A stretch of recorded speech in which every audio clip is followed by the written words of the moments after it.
பாரதி இவ்வளவு கோபப்பட்டு பேசி சமீபத்தில் நான் கேட்டதில்லை. ஏமா நாங்கள் எல்லாரும் ஊருக்கு போறோம், உண்மைதான்.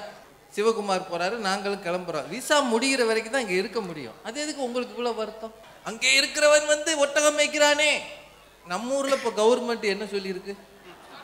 ஆடு மாடு வாங்கி தரோம்.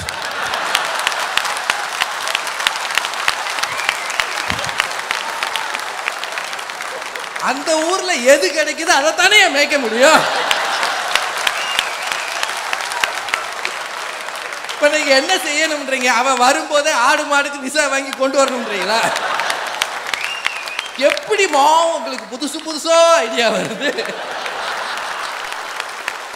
நம்ம திருந்தனும், மேல போகணும். எல்லாருமா ஆடு மேய்க்கிறாங்க, எல்லாருமா மாடு மேய்க்கிறாங்க. அவங்க சொல்றாங்க, ஒரே வெளிநாட்டுக்காரங்க சாப்பிடும்போது 4 பில்லு வாங்குவாங்களாம். மத்தியானம் லூலு கடை வாசல்ல நின்னோம்.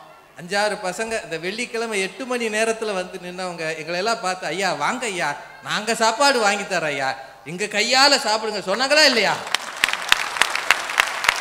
இந்த ஊர்ல எத்தனை ரியால் ஒரு சாப்பாடுன்னு எனக்கு தெரியாது, அது என் கண்ணுல படல. ஆனா எங்க இருந்தாலும் தமிழால் நாங்களும் வாழ்கிறோம், அவனும் வாழ்கிறான். இல்லாட்டி தோஹால வந்து தமிழ் பட்டிமன்றம் நடக்குமாங்க. எஸ்ஐகி ராஜா எம்பி பேசுறாரு.